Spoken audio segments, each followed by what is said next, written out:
Hi, we are in West Palm Beach, Florida. This guy's from Colorado.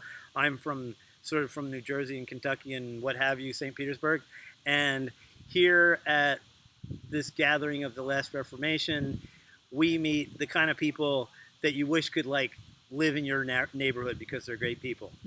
My name's David. I got to stay with a guy named David Paris, and this is David Pinto, and he's got a really kind of neat testimony.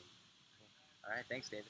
Um, so I was always kind of like the good kid. I was nice to people. I was good in school. I was insightful. I tried to be kind to everybody. And oddly enough, this actually ended up being kind of a stumbling block in my walk with God. It posed some problems, not because I was doing the wrong things, but I got puffed up thinking that I was already a good person, that I was already righteous. And so before I came to God and I repented and I got baptized, I was good by like the standards of the world. I wasn't sleeping around. I wasn't doing drugs and not And you were drinking. deep into meditation and what else?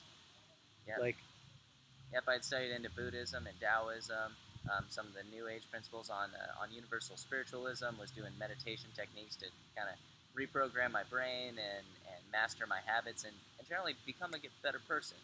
So I was going in the right direction as far as like trying to be a good person, but I was trying to do it in my own strength. and you were talking about a focus on self. Exactly. So the New Age, New Age and Eastern philosophies are generally very centered on like the self and mastering yourself. And what I found out was that we can't master ourselves. I didn't believe the story of Genesis, the story of creation with Adam and Eve, but now I know that that's true, and it explains that we've been born into a sinful nature that came into the world with the fall of man. And this sinful nature wars against God and the will of the Spirit, so we follow the lusts of the flesh instead of the lusts of the Spirit. And so I was trying to like master myself and control these passions and desires and become a better person by restraining the sinful flesh. But Jesus didn't come to like help us restrain the sinful flesh. He came to say you cannot be born of the first Adam. You have to be born again of water and spirit, and be born in the image of the second Adam, who is Jesus. So we're born in the image of this new man that can follow the will of God and live in righteousness that was impossible while we were still in the sinful nature. So when I came to God and I repented and I got baptized, this wasn't something that clicked with me very well because I was very proud and very self-righteous. And you felt like you were a good person already, and then you got dunked. And what God revealed to me later was that even when I didn't know that I was a Christian or didn't know that God was calling me, it was God's will working in me. Like His Spirit was with me, helping me to do the right things, but I didn't give Him any credit for it. I just thought that I was already a good person because I got baptized when I was younger. And I think what happens a lot of the time, especially in the New Age crowd, you'll probably see that a lot of them are former Christians. The grace of God is with them, helping them to do the right thing. They just think that it's all them, and they're not giving God any of the credit. And so when that happens, it's difficult to come to God and realize that even if you tried to be a good person, you are still a wicked sinner compared to Jesus, who is the standard of righteousness. You don't compare yourself to everybody else in the world because that's not a very high bar. Our measurement is Christ, who we were created to be like. And when we realize that, we realize how sinful we were. And remember, the word Christ does not merely mean empowered one or anointed one. It means the supernatural visitor that was awaited by all peoples through all history. This is a supernatural visitation of the highest order, and that's actually what Messiah and Christ means. It means God amongst humans.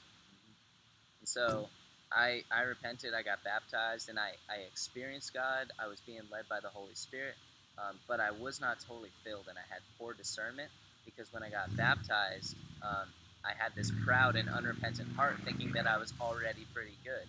But 10 months after I got baptized, God was speaking to me and convicting me of how wicked I was before and all the sin that I was living in, and especially my pride and my worship of knowledge.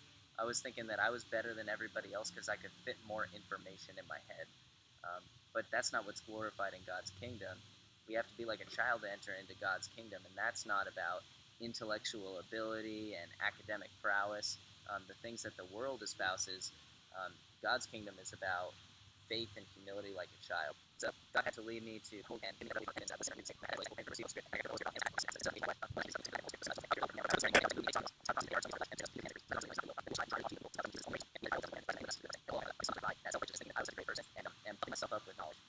showed me that knowledge puffs up while love builds up. And when we focus on love and faith and submitting to God and humbling ourselves like little children, God can exalt us, but He opposes the proud and gives grace to the humble. So we always need to seek to humble ourselves, realize that God is the only righteous one, and in submission to Him, we can come into the fullness of what we were created to be. That's the deal. And remember, the word love that's spread all over the New Testament scriptures is a word that means having a deep understanding that motivates you towards service of others. It's not just emotional love. It's not a fondness. It's a deep shaking in your guts. Like if you see a hitchhiker standing in the pouring rain, it's just like, I see what they need. In your guts, you have this feeling like, oh my gosh, I need to serve them. I need to help them out, which is the opposite of just information. It's like you see and you understand from God what you actually need and what another person really needs. Oh my gosh, don't go in that direction. Try this direction a little bit, and you might find peace and rescue and stuff like that. So thanks for your time. If you can find the cursor, go ahead and shut it down. Hi, everybody. This has been an awesome trip and a great testimony.